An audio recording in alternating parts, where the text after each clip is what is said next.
과거 북으로 납치됐다가 우여곡절 끝에 다시 돌아온 납북 귀환 어부들은 남측에서도 평탄한 삶을 살지 못했습니다. 간첩 누명을 쓰고 불법 구금돼 처벌을 받는 등 인권 침해를 당한 경우가 많았기 때문인데요.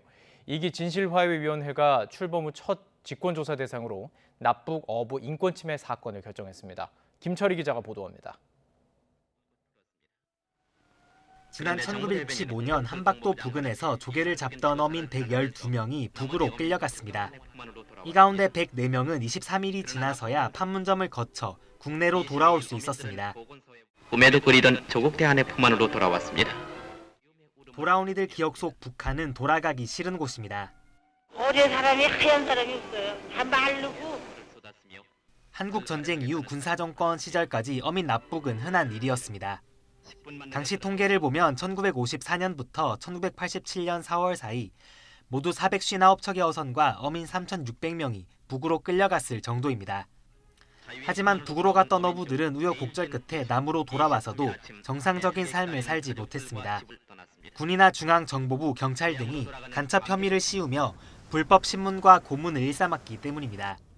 지난 1968년 연평도 주변에서 조업하다 납북된 뒤 겨우 돌아온 박춘환 씨도 고문을 못 이겨 거짓 증언을 했다가 친구 인생까지 망가졌습니다.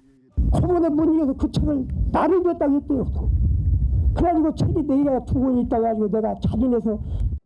박춘환 씨와 임봉택 씨는 일기 진실화해위의 진실 규명과 법원의 재심을 거쳐 수십 년 만에 누명을 완전히 벗게 됐습니다.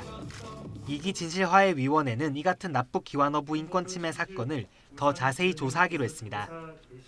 지난 2020년 12월 2기 진실화해위가 출범한 뒤 첫 직권조사 결정입니다. 위원회는 납북 기완어부에 대한 진실을 규명하는 것이 권위주의 정권에 위법한 공권력 행사로 일어난 인권 침해를 반성하는 길이라면서 이를 통해 무너진 공권력에 대한 신뢰를 회복하는 의미가 있다고 설명했습니다.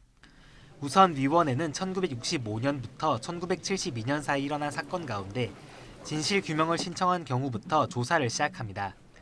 건수로는 39건, 인원으로만 따져도 982명입니다.